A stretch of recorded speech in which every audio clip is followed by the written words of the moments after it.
अम्बेडकर का संविधान सभा में प्रथम भाषण ऐतिहासिक एवं देश को दिशा दिखाने वाला तथा संगठित एवं अखंड भारत की नींव रखने वाला था। कोट, मैं जानता हूँ कि आज हम राजनीतिक, सामाजिक व आर्थिक रूप से बटे हुए हैं।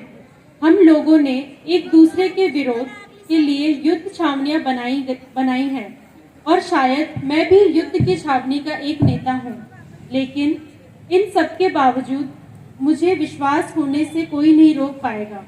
मुझे यह कहने में जरा भी संकोच नहीं है कि देश के अलग अलग जातियों व संप्रदायों के बावजूद हम किसी न किसी रूप से संगठित जरूर होंगे। हम एक राष्ट्र बनेंगे। मुझे कहने में भी कोई संकोच नहीं है कि हालांकि मुस्लिम लीग भारत में बंटवारे के लिए आज आंदोलन कर रही है, लेकिन एक दिन उन्हें भी यह एहसास होगा और सोचने पर मजबूर हो जाएंगे कि संगठित व अखंड भारत सबके लिए बेहतर है। अनकोट। आज के समारोह की विशिष्ट अतिथि शिक्षाविद डॉक्टर सुमन मौर्य वर्तमान में राजस्थान विश्वविद्यालय में राजनीति विज्ञान विभाग में सहायक प्रोफेसर एवं उप प्राचार्य, राजस्थान विश्वविद्यालय तथा उप निदेशक प्रशासनिक पूर्व प्रशिक्षण केंद्र राजस्थान विश्वविद्यालय में कार्यरत है। आपने सह अधिष्ठाता छात्र कल्याण राजस्थान विश्वविद्यालय के पद पर अपनी सेवाएं प्रदान की हैं।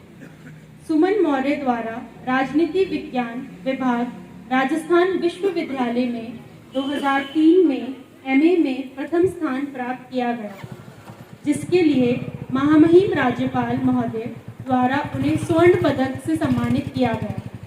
2005 में एमफिल में भी उन्होंने उच्च स्थान प्राप्त किया। आप जगन्नाथ संस्कृत विश्वविद्यालय में बीओएस मेंबर के रूप में कार्यरत हैं तथा यूनिवर्सिटी पर्यवेक्षक के रूप में आपने सेवाएं प्रदान कर चुकी हैं। केंद्रीय विद्यालय संगठन की प्रख्यात शैक्षणिक सदस्य के रूप में कार्य कर रही हैं। आपको राजस्थान आईएलडी स्किल यूनिवर्सिटी में बीओएस मेंबर नियुक्त किया गया।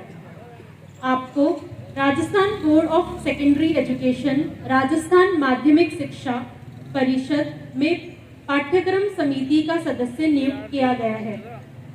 मैम को लेखन के क्षेत्र में प्रतिष्ठित एमएन रॉय स्मृति पुरस्कार तथा सीएसआर गोल्ड पुरस्कार से भी सम्मानित किया जा चुका है।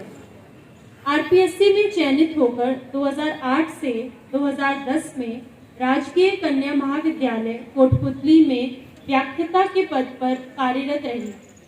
सुमन मौर्य आरएएस बैच 2007 में चयनित होकर वाणिज्यिक कर विभाग में 2010 से 2013 तक सहायक वाणिज्यिक कर अधिकारी के पद पर भी सेवारत रही। राष्ट्रीय एवं अंतर्राष्ट्रीय स्तर पर प्रतिष्ठित जर्नल्स में कुल 15 से अधिक शोध आलेख प्रकाशित हो चुके हैं। सुमन मौर्य दूरदर्शन, जन टीवी, पत्रिका टीवी आदि चैनलों तथा ऑल इंडिया रेडियो में विषय विशेषज्ञ के रूप में आमंत्रित की जाती रही हैं। अभी हाल ही में मैम को इप्सा के संपादक मंडल में बतौर सदस्य निर्वाचित भी किया गया है। डॉक्टर सुमन मौर्य उप प्राचार्य राजस्थान महाविद्यालय व उप निदेशक प्रशासनिक पूर्व प्रशिक्षण केंद्र राजस्थान विश्वविद्यालय जयपुर। मैम को उद्बोधन के लिए मैं स्टेज पर आमंत्रित करती हूँ।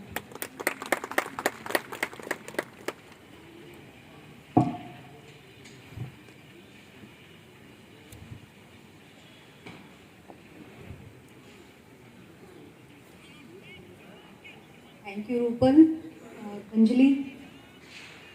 ये लोग इतना अच्छा काम कर रहे हैं। आज मैं देख पा रही हूँ कि मेरा काम तो बहुत सरल कर दिया इन लोगों ने। परम आदरणीय Udaychand Barupal sir, doctor Jagdish Prasad sir, Shrimati Anita Mehra जी, मदन लाल दूधवाल सर, श्याम मोहन व्यास सर, राजीव कुमार जैन साहब, शिवाली जी और सभी उपस्थित विद्वज्जन, आप सभी को सर्वप्रथम गणतंत्र दिवस की हार्दिक शुभकामनाएं।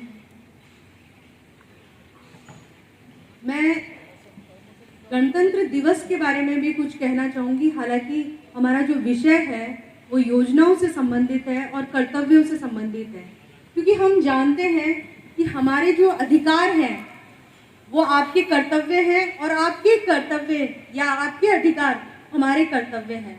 एक दूसरे का परम सम्मान करते हुए कर्तव्य और अधिकारों का, तभी हम विकास की ऊंचाइयों को छू सकते हैं। मुझे लगता है समर्पण संस्थान, जो कि माल्या साहब द्वारा क्रिएटेड है, और मुझे लगता है कि ये संस्थान 12 वर्ष से काम कर रहा है, लेकिन इसका जो उद्देश्य है वो प्रारंभिक काल से ही निश्चित हो चुका था। हम मौलिक कर्तव्यों की जब बात करते हैं तो मैं जब अपनी इसकी जो ये हमारी जो प्रशासनिका है वो देख रही थी, तो इसमें मुझे नजर आ रहा था कि इसमें जितने भी उद्देश्य जो इसके रखे गए हैं वो हमारे मौलिक कर्तव्यों में भी वो प्रावधान निहित है, जिसमें कि हम देख सकते हैं पर्यावरण संरक्षण सबसे पहली बात, और उसमें साथ ही अपराध नियंत्रण की बात है तो वो भी इसमें निहित है। और इसी तरीके से निशुल्क शिक्षा, निशुल्क अनिवार्य शिक्षा, जो कि हमारे संवैधानिक संशोधन 86वें के माध्यम से जोड़ा गया था, जिसमें कि प्रत्येक अभिभावक का यह कर्तव्य होगा कि अपने बच्चों को जो है वो निशुल्क शिक्षा, अपने बच्चों को जो शिक्षित बनाए, तो ये एक कर्तव्य होगा। तो इसीलिए हम जो मौलिक अधिकारों की जब बात करते हैं तो हम उसके साथ साथ हम मौलिक कर्तव्यों की भी बात करते हैं।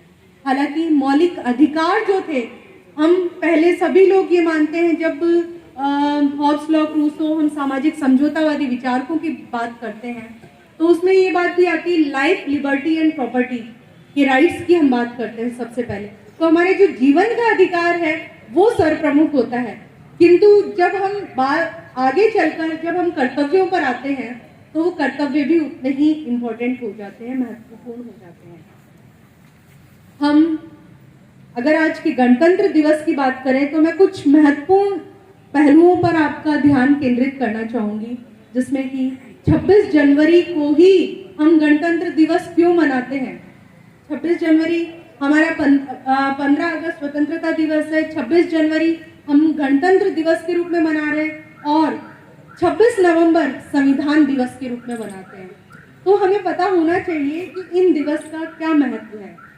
हम जब अभी रूपल प्रस्तावना पढ़ रही थी, हम भारत के लोग भारत को संपूर्ण प्रभुत्व संपन्न, समाजवादी, पंथ निरपेक्ष, लोकतांत्रिक गणराज्य बनाने के लिए तथा इसके समस्त नागरिकों को सामाजिक, आर्थिक, राजनीतिक न्याय, विचार अभिव्यक्ति, विश्वास, धर्म उपासना की स्वतंत्रता प्रदान करने के लिए तथा प्रतिष्ठा प्रदान करने के लिए इस संविधान सभा में आज 26 नवंबर 1949 को हम सब मिलकर इसको अंगीकृत, अधिनियमित और आत्मार्पित करते हैं।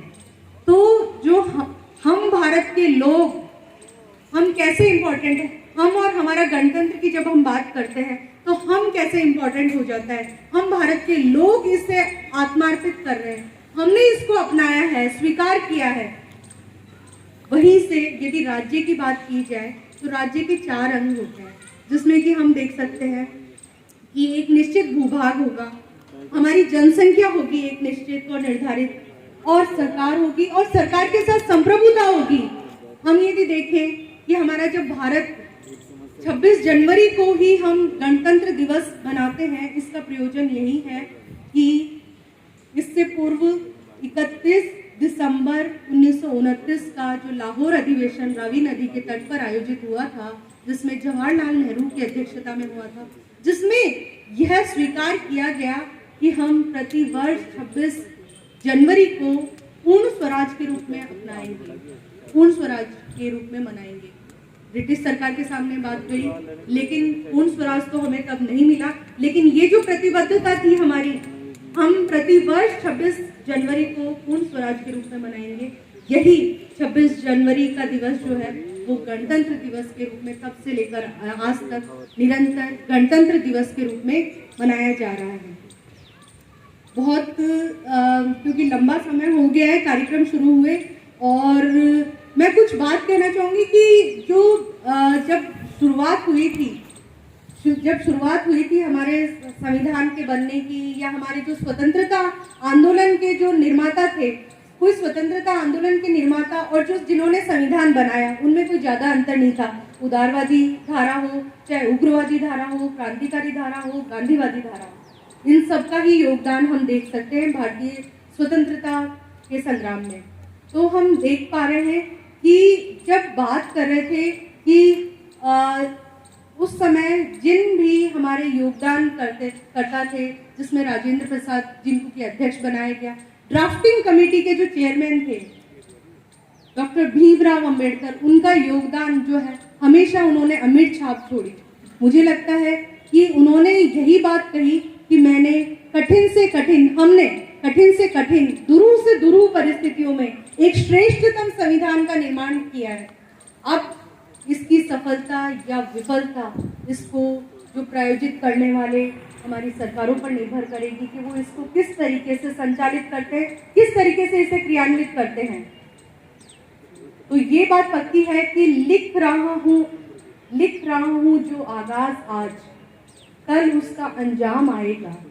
लिख रहा हूँ जो आगाज आज, कल उसका परिणाम आएगा। मेरे खून के हर एक लहू के बिंदु से इंकलाब आएगा।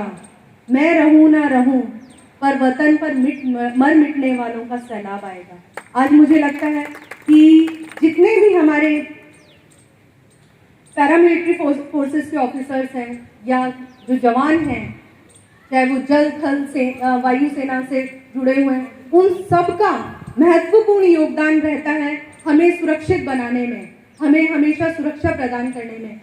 हम बात करते हैं कि आज हम उन जो स्वतंत्रता सेनानी हैं उन्हें क्यों याद कर रहे हैं, क्योंकि उनका इतिहास में महत्वपूर्ण योगदान और अवदान रहा था, और यही कारण है कि आज हम उनको स्मरण करते आ रहे हैं, उनको नित्य प्रतिदिन याद करते हैं।